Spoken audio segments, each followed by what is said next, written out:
الرحمن الرحيم.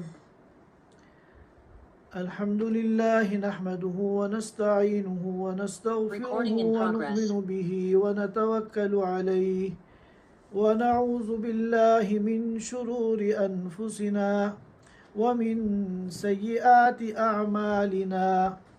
من يهده الله فلا مضل له ومن يضلله فلا هادي له. ونشهد أن لا إله إلا الله وحده لا شريك له. ونشهد أن سيدنا وحبيبنا ومولانا محمدا عبده ورسوله صلى الله تعالى عليه وعلى آله وأصحابه وبارك وسلم تسليما كثيرا كثيرا. أما بعد فأعوذ بالله من الشيطان الرجيم.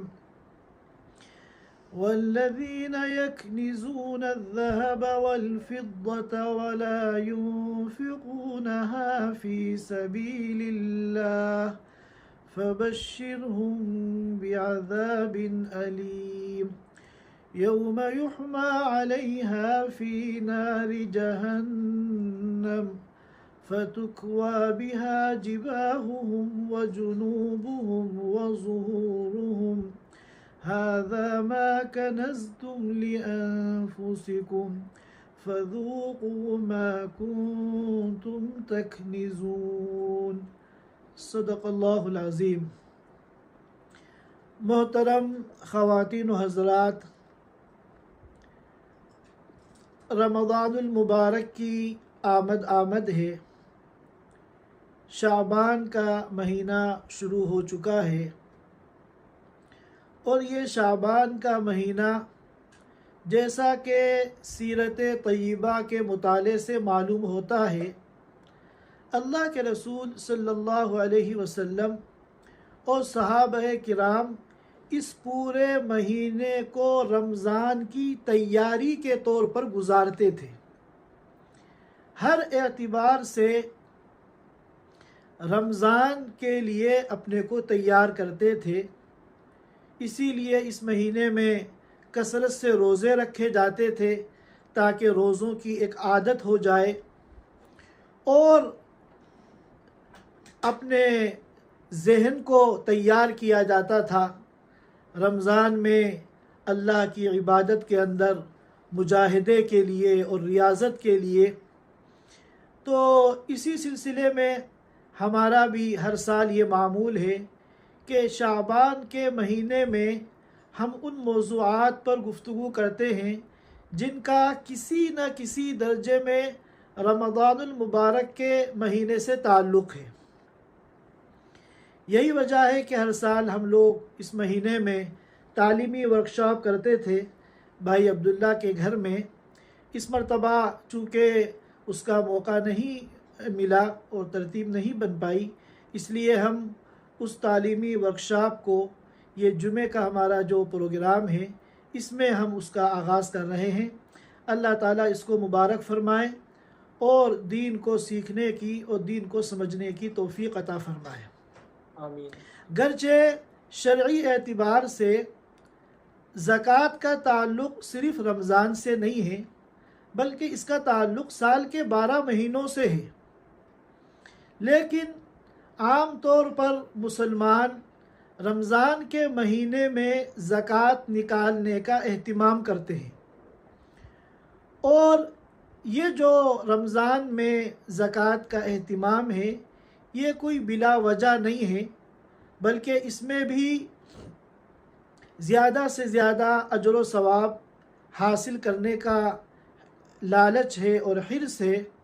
اور وہ اس طرح کہ اللہ کے رسول صلی اللہ علیہ وسلم نے فرمایا تھا کہ ماہ مبارک میں اعمال صالحہ کی ویلیو کو بڑھا دیا جاتا ہے، چنانچہ ایک فرض کا ثواب 70 فرضوں کے برابر کر دیا جاتا ہے.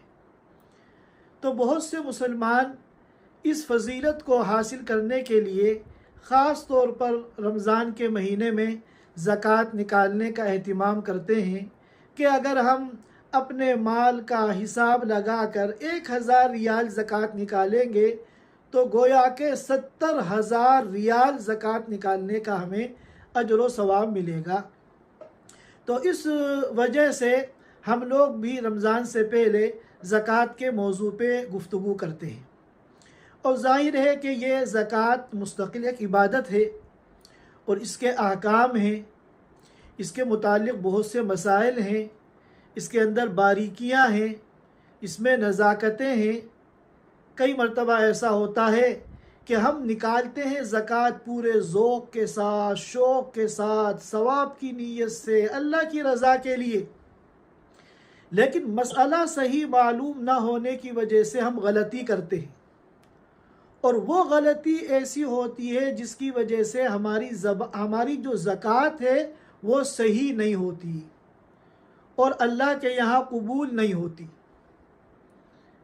اور مسئلہ معلوم نہ ہونا یہ عذر نہیں ہے۔ دین اسلام کے اندر بھول چوک تو عذر ہے، کوئی بھول گیا یا چوک ہو گئی تو رفع عن امتی الخطأ والنسیان، کہ میری امت، حضور نے فرمایا، حضور پاک صلی اللہ علیہ وسلم نے فرمایا کہ میری امت کی جو بھول چوک ہے وہ معاف ہے، لیکن مسئلہ معلوم نہ ہونا یہ جہالت ہے، اور جہالت عذر نہیں ہے۔ لہذا مسئلہ معلوم نہ ہونے کی وجہ سے اگر ہماری کوئی عبادت فاسد ہو گئی تو اس کے ذمہ دار ہم ہوں گے۔ یہی وجہ ہے کہ جب یہ کہا جاتا ہے طلب العلم فریضۃ علی کل مسلم و مسلمہ، کہ دین کا علم حاصل کرنا فرض ہے ہر مسلمان مرد پر اور ہر مسلمان عورت پر، تو علماء نے فرمایا اس کی شرح کرتے ہوئے کہ دین کا اتنا علم حاصل کرنا کہ ہماری عبادات صحیح طریقے سے ادا ہوں یہ فرض ہے۔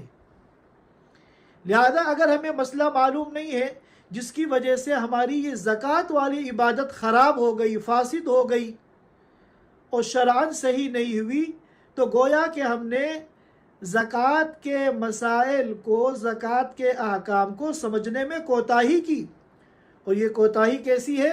گویا کہ ہم نے فریضے میں کوتاہی کی۔ اتنا دین سیکھنا تو ہمارا فریضہ تھا کہ ہماری نمازیں صحیح ہوں، ہماری زکوٰۃ صحیح ہو، ہمارے روزے صحیح ہوں، ہمارا حج صحیح ہو۔ لہذا ہر ایک اس بات کو اپنے ذہن کے اندر نقش کر لے کہ اس وقت ہم اس مجلس میں جو بیٹھے ہیں یہ ایک فریضے کی ادائیگی کے لیے بیٹھے ہیں۔ دین کا اتنا علم حاصل کرنا کہ جس سے ہماری عبادات صحیح طریقے سے ادا ہوں، شریعت کے مطابق ادا ہوں، قرآن اور حدیث کی تعلیمات کے مطابق ادا ہوں، یہ فرض عین ہے۔ لہذا ہم اس فرض کی ادائیگی کے لیے آج یہاں جمع ہوئے ہیں۔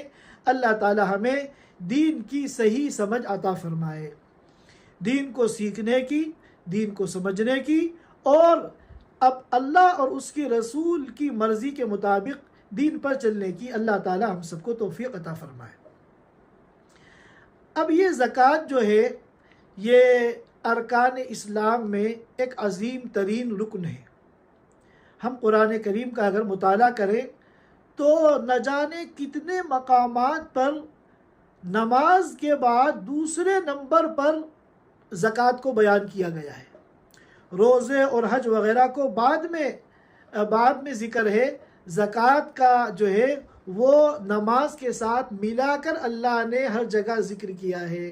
کہیں فرماتے ہیں وَأَقِيمُوا الصَّلَاةَ وَآتُوا الزَّكَاةَ، کہیں فرماتے ہیں وَإِقَامِ الصَّلَاةِ وَإِيتَاءِ الزَّكَاةِ۔ اور اگر ہم احادیث مبارکہ کا مطالعہ کریں تو ان احادیث میں جہاں پر ارکان اسلام بیان کیے گئے ہیں وہاں بھی نماز کے بعد زکوٰۃ کو بیان کیا گیا ہے۔ لہذا یہ زکوٰۃ جو ہے یہ ہمارے ارکان اسلام کے اندر ایک عظیم ترین رکن ہے، اور ہم جس طرح نماز کو سیکھتے ہیں اور پھر نماز پڑھتے ہیں، اسی طرح ہمیں زکوٰۃ کو بھی سیکھنا ہے، زکوٰۃ کو بھی سمجھنا ہے، اور پھر شریعت کے مطابق ہمیں اس عبادت کو عمل میں لانا ہے۔ یہ زکوٰۃ کا جو شرعی نظام ہے جو اس امت محمدیہ کو دیا گیا ہے، یہ اللہ تعالیٰ کی اس امت کے اوپر بہت بڑی نعمت ہے، اور اللہ تعالیٰ کا اس امت کے اوپر بڑا احسان ہے کہ انسان دنیا میں محنت کر کے خون پسینے کے ساتھ جب مال و دولت کماتا ہے تو اللہ تعالیٰ اس میں سے زکوٰۃ نکالنے کا جو مطالبہ فرماتے ہیں تو یہ بھی دوسرے کمزور مسلمانوں کے کام آتی ہے، ورنہ پچھلی امتوں میں جو زکوٰۃ کا حکم تھا اس میں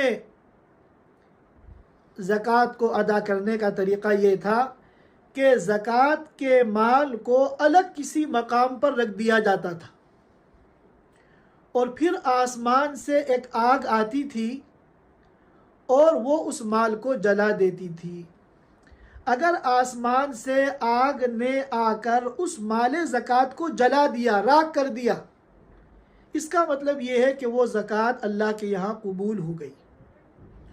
اور اگر آسمان سے آگ نہیں آئی اور اس مال زکوٰۃ کو اس نے نہیں جلایا تو یہ علامت تھی اس بات کی کہ اللہ تعالیٰ نے اس کی زکوٰۃ کو اور اس کے صدقے کو قبول نہیں کیا۔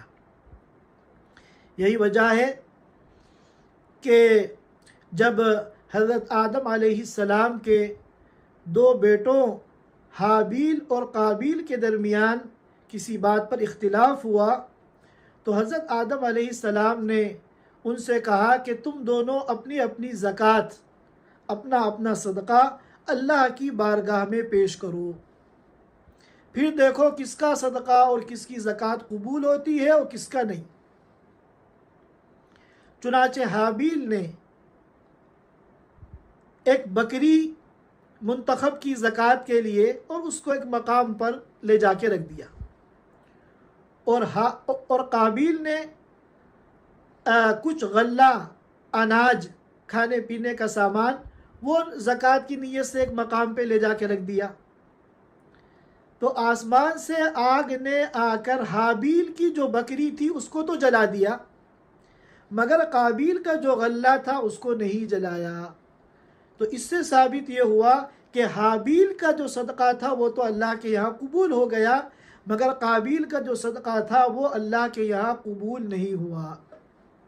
اس واقعے کو قرآن نے بیان کیا، اِذْ قَرَّبَا قُرْبَانًا فَتُقُبِّلَ مِنْ أَحَدِهِمَا وَلَمْ يُتَقَبَّلْ مِنَ الْآخَرِ۔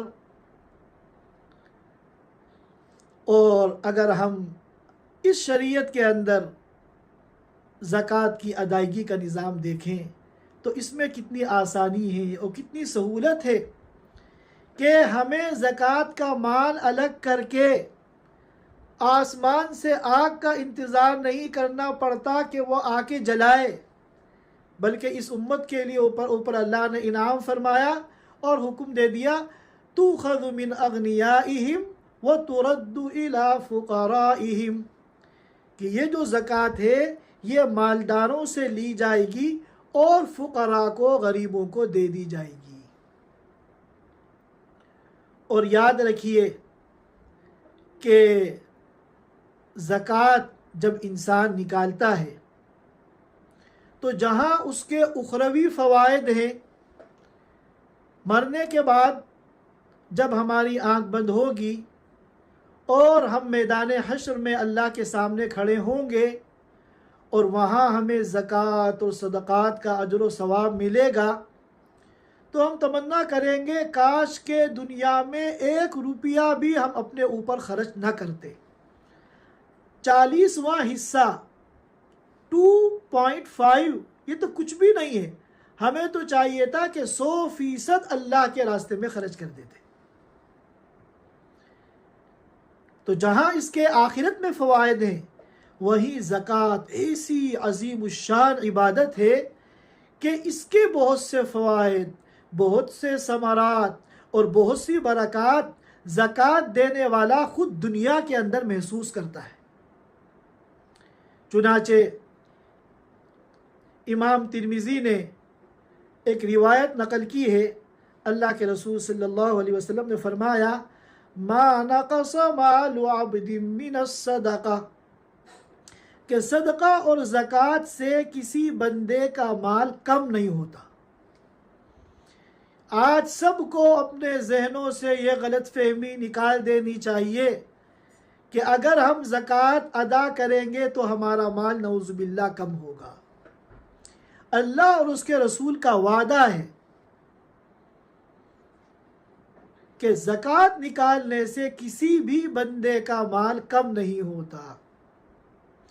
وَلَا ظُلِمَ عَبْدٌ مَظْلَمَةً صَبَرَ عَلَيْهَا إِلَّا زَادَهُ اللَّهُ عِزًّا، اور اس حدیث میں آگے فرماتے ہیں کہ جب بھی کسی بندے پر کوئی ظلم کرتا ہے، جب بھی کسی بندے پر کوئی زیادتی ہوتی ہے، جب بھی کسی بندے کی حق تلفی کی جاتی ہے اور وہ بندہ اس پر صبر کر لیتا ہے، زادہ اللہ عزا، تو اللہ تعالیٰ اس کی عزتوں میں اضافہ کرتے ہیں،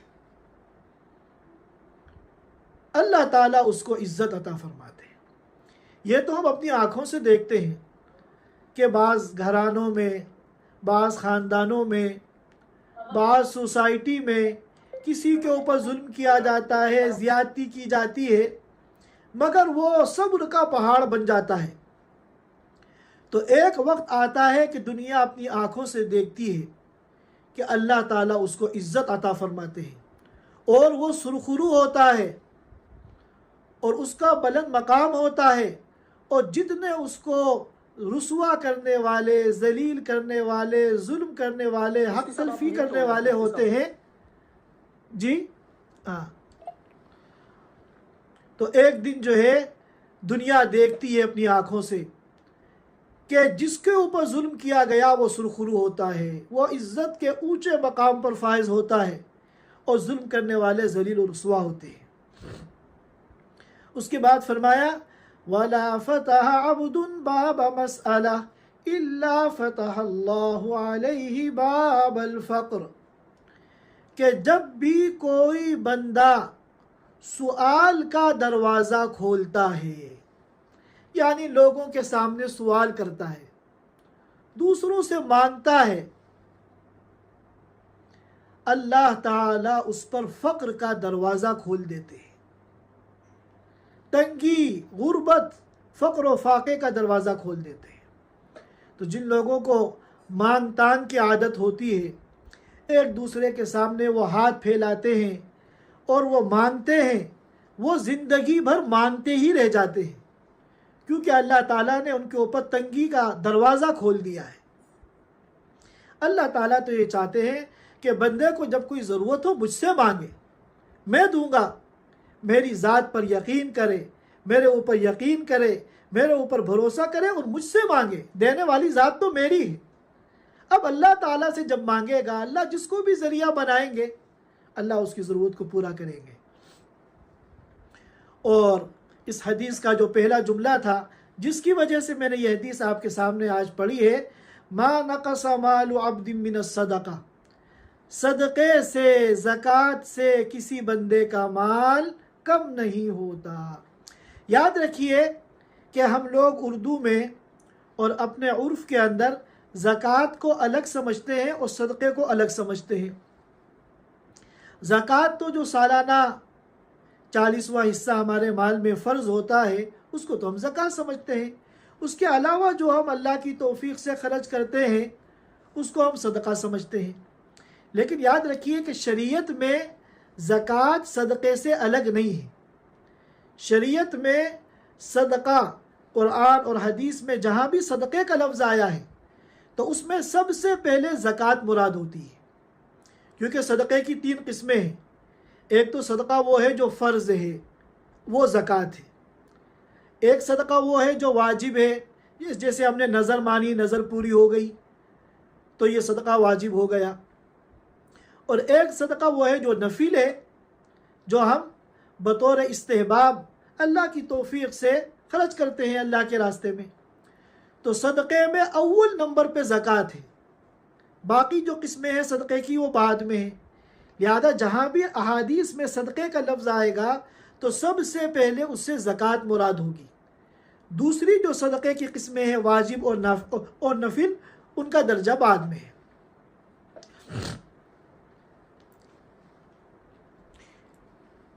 اور یہ مضمون اللہ تعالیٰ نے قرآن پاک کے اندر بھی بیان فرمایا ہے۔ چنانچہ اللہ تعالیٰ فرماتے ہیں یمحق اللہ الربا ویربی الصدقات، اللہ تعالیٰ سود کو تو مٹاتے ہیں، کم کرتے ہیں، اور صدقات کو بڑھاتے ہیں۔ ہمیں جو نظر آتا ہے کہ زکوٰۃ اور صدقے سے مال کم ہو رہا ہے اور سود سے مال بڑھ رہا ہے، یہ ہماری آنکھوں کا دھوکہ ہے کہ اگر ہم نے 100 ریال میں سے 10 ریال صدقہ کر دیے تو 90 ریال باقی رہ گئے، یہ تو کم ہو گئے 10۔ اور 100 ریال کسی کو قرض دے کر 110 ریال ہم نے لے لیے جس میں 10 ریال سود ہے، تو یہ تو ہمارا مال بڑھ گیا۔ صدقہ دینے سے تو 100 کے بجائے وہ 90 پر آ گیا، یہ تو کم ہوا۔ اور سود لینے سے وہ 100 سے 110 ہو گیا، یہ تو بڑھ گیا۔ تو یہ ہماری آنکھوں کا، ہماری سمجھ کا دھوکہ ہے۔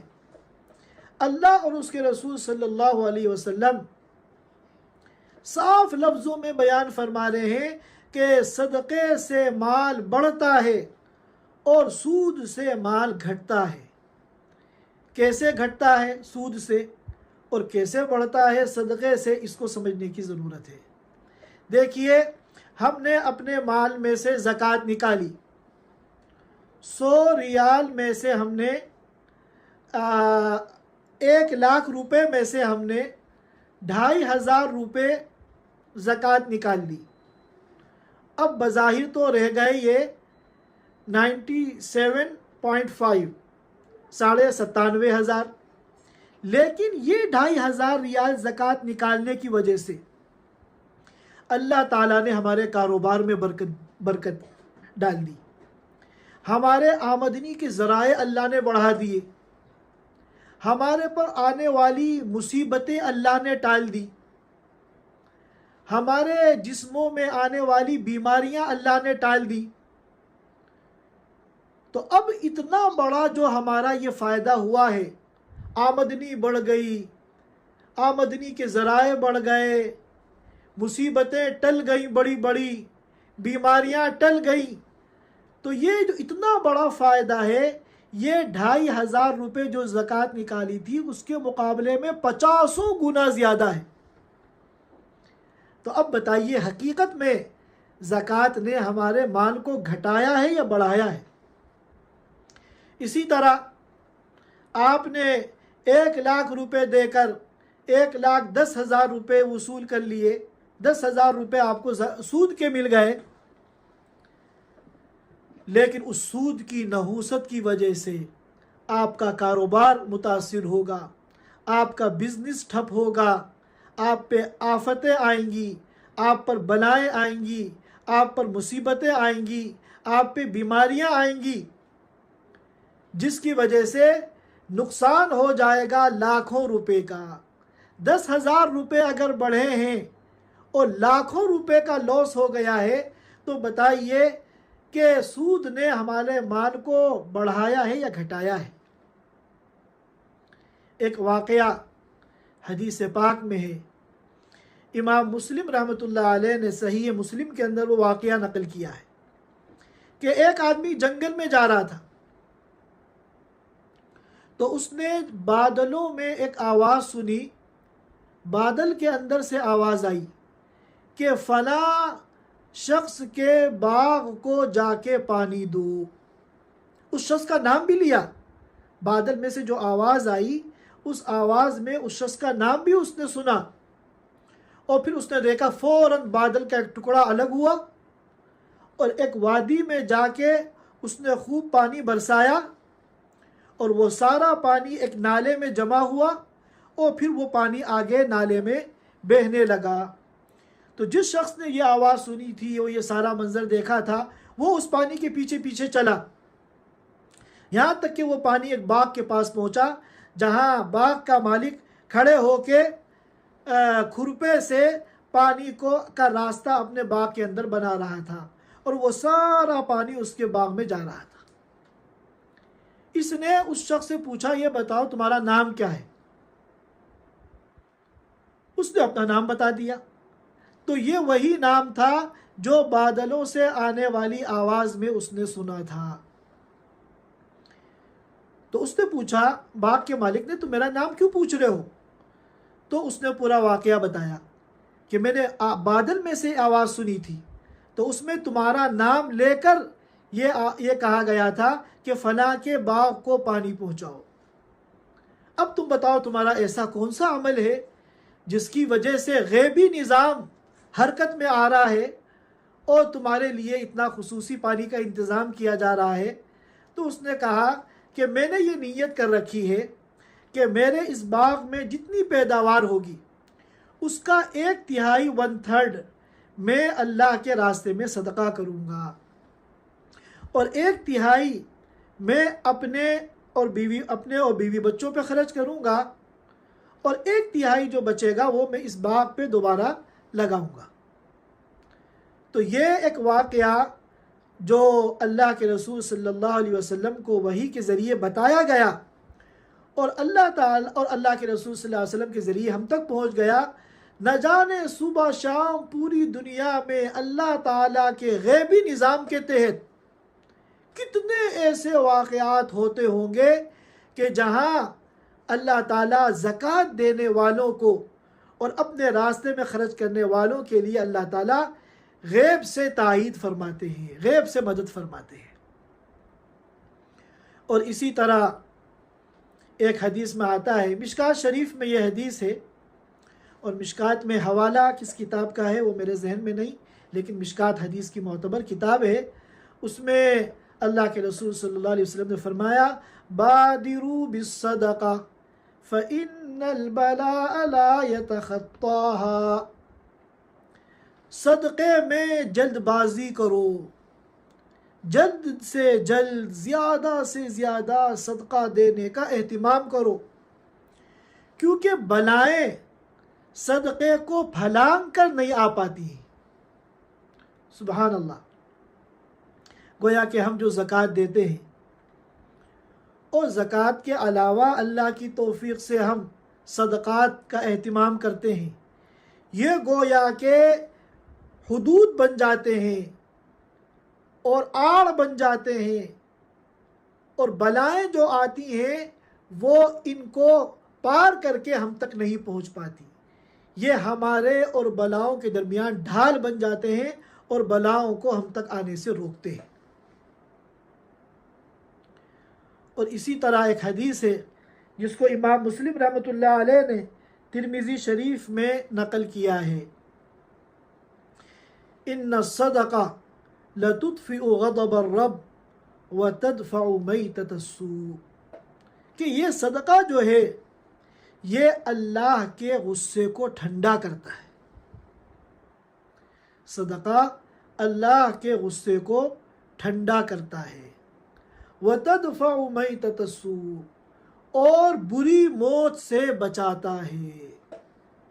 یاد رکھیے، آج ہم سب کی سب سے بڑی ضرورت وہ حسن خاتمہ ہے کہ ایمان پر اور اعمال پر ہماری موت ہو، اس سے بڑی کوئی ضرورت نہیں ہے۔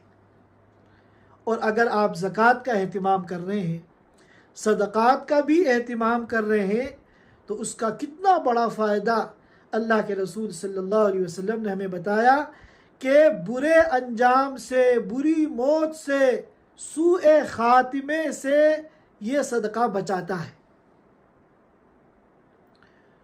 اور اسی طرح ایک حدیث میں ہے جس کو امام ابو داود نے نقل کیا ہے، اللہ کے رسول صلی اللہ علیہ وسلم نے فرمایا، حصنوا اموالکم بالزکاۃ، اپنے مال کو محفوظ بناؤ، اپنے مال کو سیو کرو زکوٰۃ کے ذریعے۔ اگر تم نے زکوٰۃ اپنے مال کی نکال دی تو گویا کہ اپنے سرمایے کو، اپنے مال کو، اپنی پونجی کو تم نے سیو کر لیا، محفوظ کر لیا۔ آج ہم ہزاروں لاکھوں روپے اپنے مال کی حفاظت کے لیے خرچ کر دیتے ہیں۔ کمپنیوں والے، کارخانے والے کتنے قیمتی قیمتی CCTV کیمرے لگائے جاتے ہیں اور سیکورٹی کا انتظام کیا جاتا ہے۔ اللہ تعالیٰ فرماتے ہیں کہ سب سے محفوظ طریقہ اور سب سے کامیاب طریقہ اپنے مال کی حفاظت کا یہ ہے کہ وقت پر شریعت کے مطابق زکوٰۃ نکالنے کا اہتمام کرو۔ دنیا کی کوئی طاقت اور دنیا کا بڑا سے بڑا مجرم تمہارے مال کو نقصان نہیں پہنچا سکتا۔ اور پھر فرمایا وَدَاوُوا مَرْضَاكُمْ بِالصَّدَقَةِ، اور اپنے بیماروں کا صدقے کے ذریعے علاج کرو۔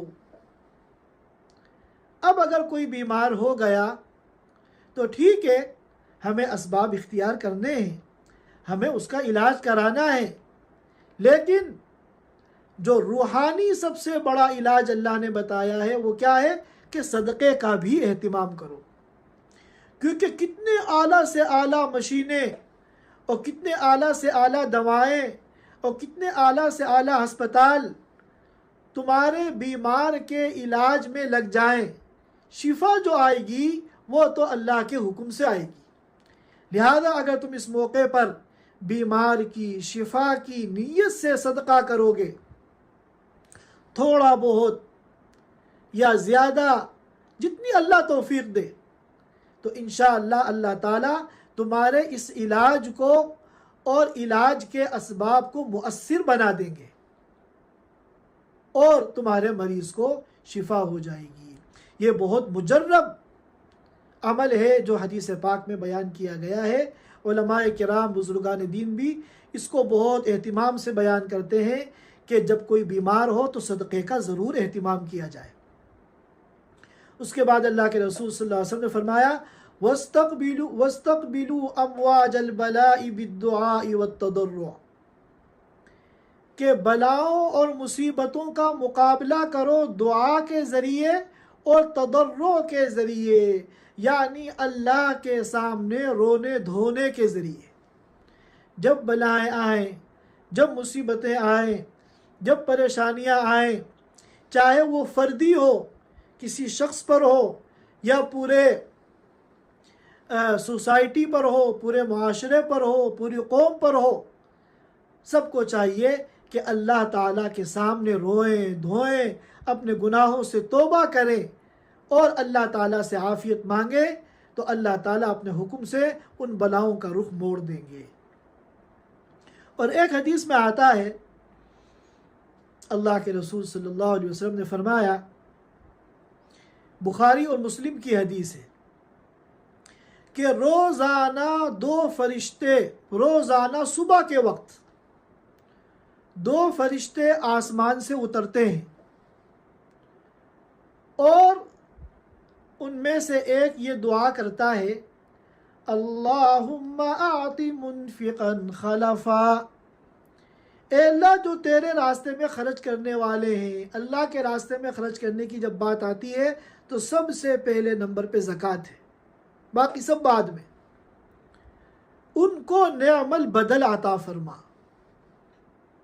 جتنا مال انہوں نے تیرے راستے میں خرچ کیا ہے اس سے کہیں زیادہ مقدار میں اور کہیں زیادہ اعلیٰ کوالٹی میں تو ان کو مال اور اس کا نعم البدل عطا فرما۔ اور دوسرا فرشتہ یہ دعا کرتا ہے اللہم اعطی ممسکا تلفا، اے اللہ جو زکوٰۃ کو روکنے والے ہیں، مال میں سے جتنا مال تو نے اپنے راستے میں خرچ کرنے کا اپنے بندوں کو حکم دیا ہے، جو وہ مال نہیں خرچ کرتے، روک لیتے ہیں، ان کے کل سرمایے کو، سارے مال کو ہلاک اور برباد کر دے۔ اب دیکھیے یہ دعا زکوٰۃ دینے والوں کے حق میں، اور یہ بد دعا زکوٰۃ نہ دینے والوں کے بارے میں کون کر رہا ہے؟ اللہ کے فرشتے کر رہے ہیں۔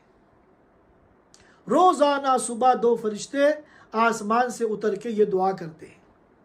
لہٰذا ہم سب کو چاہیے کہ ہم زکوٰۃ کا اہتمام کریں، اس میں رتی برابر بھی کوئی کمی ہونے نہ دیں، اور اس سلسلے کے جو مسائل ہیں، جو باریکیاں ہیں، جو احکام ہیں، ہم ان کو علماء سے پوچھ کر، سیکھ کر، سمجھ کر اس فریضے کو ادا کریں۔ اور جو لوگ زکوٰۃ میں کوتاہی کرتے ہیں، یہ سمجھتے ہیں کہ میرے اتنے خرچے آ رہے ہیں، اگر میں اتنی زکوٰۃ نکال دوں گا تو میرا مال کم ہو جائے گا اور پھر مجھے پریشانی ہوگی۔ یاد رکھیے، اس زکوٰۃ کے مال کو روک کر آپ خوشحال نہیں ہو سکتے، یہ تو تباہی اور بربادی کا ذریعہ اور سبب ہے، اور آخرت میں ایک سخت ترین عذاب کے لیے آپ کو تیار ہونا پڑے گا۔ اور وہ عذاب کیا ہے؟ وہ اللہ تعالیٰ نے ان آیات مبارکہ میں بیان فرمایا ہے، جو میں نے شروع میں آپ حضرات کے سامنے سورہ توبہ کی یہ آیات پڑھی ہیں۔ اللہ تعالیٰ فرماتے ہیں، ان الذین یکنزون الذہب والفضہ ولا ينفقونها في سبيل الله فبشرهم بعذاب علیم۔ جو لوگ سونا اور چاندی جمع کرتے ہیں، یعنی دنیا کی مال و دولت اکٹھا کرتے ہیں، ولا ينفقونها في سبيل الله، اور ان کو اللہ کے راستے میں خرچ نہیں کرتے۔ علماء تفسیر نے فرمایا یعنی اس مال کی زکوٰۃ ادا نہیں کرتے۔ فبشرہم بعذاب علیم، تو اے نبی ایک دردناک عذاب کی آپ ان کو خوشخبری سنا دیجئے۔ وہ دردناک عذاب کیا ہے؟ اس کو اللہ تعالیٰ نے اگلی آیت میں بیان فرمایا، یوم یحما علیہا فی نار جہنم، جس دن اس سونے اور چاندی کو جہنم کی آگ میں تپایا جائے گا، گرمایا جائے گا۔ یوم یحما علیہا فی نار جہنم فتکوی بہا جباہہم، پھر سونے چاندی کو گرم کر کے جب سرخ ہو جائیں گے تو ان زکوٰۃ ادا نہ کرنے والوں کی پیشانی کو داغا جائے گا، جباہہم وجنوبہم، ان کی بغلوں کو داغا جائے گا، وظہورہم، اور ان کی پیٹھوں کو داغا جائے گا اور جلایا جائے گا، اور کیا کہا جائے گا؟ ھذا ما کنزتم لانفسکم، یہ ہے وہ سونے چاندی اور مال و دولت جو تم اپنے لیے جمع کر کے رکھتے تھے۔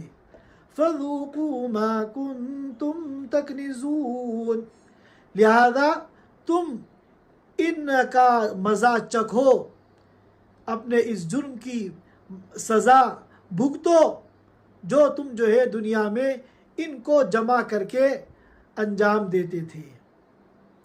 یہ چند باتیں ہیں جو زکوٰۃ کی فضیلت، زکوٰۃ کی اہمیت اور زکوٰۃ کے دنیاوی اور اخروی فوائد اور زکوٰۃ ادا نہ کرنے کی صورت میں دنیا اور آخرت کے نقصانات میں نے آپ حضرات کے سامنے اجمالاً بیان کیے ہیں۔ اور یہ آیت مبارکہ جو میں نے آپ کے سامنے ابھی پڑھی ہے، جس میں سخت ترین جہنم کے عذاب کی منظر کشی کی گئی ہے ان لوگوں کے لیے جو مال و دولت کو اکٹھا کرتے ہیں۔ اللہ کے رسول صلی اللہ علیہ وسلم نے حدیث مبارک میں فرمایا کہ جو صحیح طریقے سے اپنے مال کی زکوٰۃ ادا کرتے ہیں وہ اس آیت کا مصداق نہیں ہے، وہ اس آیت میں مذکور سزا سے بری ہیں، بلکہ یہ تو وہ لوگ ہیں کہ جن کو انفاق فی سبیل اللہ پر اللہ نے جو انعامات متعین کیے ہیں اور اللہ نے اجر و ثواب متعین کیے ہیں، یہ تو ان کے مستحق ہیں۔ آج میں اپنی گفتگو کو اسی بات پر ختم کرتا ہوں۔ انشاءاللہ اگلے جمعے سے ہم زکوٰۃ کے مسائل کو سنیں گے اور سمجھیں گے۔ اللہ تعالی حق بات کو کہنے کی، سننے کی، سمجھنے کی ہم سب کو توفیق عطا فرمائے۔ لیکن ہم ایک بات یہاں ذہن میں رکھیں کہ یہ جو فقہی مسائل ہیں زکوٰۃ کے، تو چونکہ زیادہ تر لوگ ہمارے گروپ میں اور ہمارے اس مجلس کے اندر شرکت کرنے والوں میں احناف ہیں، لہذا حنفی مسلک کے اعتبار سے ہم لوگ بیان کریں گے۔ اب اگر کوئی ہمارے ساتھیوں میں شافعی ہیں یا دوسرے مسلک سے تعلق رکھتے ہیں تو ان کو چاہیے کہ وہ اپنے علماء سے پوچھ کر اور اپنے مسلک کے اعتبار سے زکوٰۃ کے پورے پروسیجر کو، پورے طریقے کو اور زکوٰۃ کے مسائل کو سمجھ کر وہ زکوٰۃ ادا کریں۔ اللہ تعالی ہم سب کو دین پر اس طریقے سے چلنے کی توفیق عطا فرمائے جس سے اللہ اور اس کا رسول خوش ہوتا ہے اور جو ہماری دونوں جہان کی سعادتوں کا ذریعہ ہے۔ وآخر دعوانا ان الحمدللہ رب العالمین۔ Thanks for watching. Don't forget to like, comment, share and subscribe to Al Wahid channel.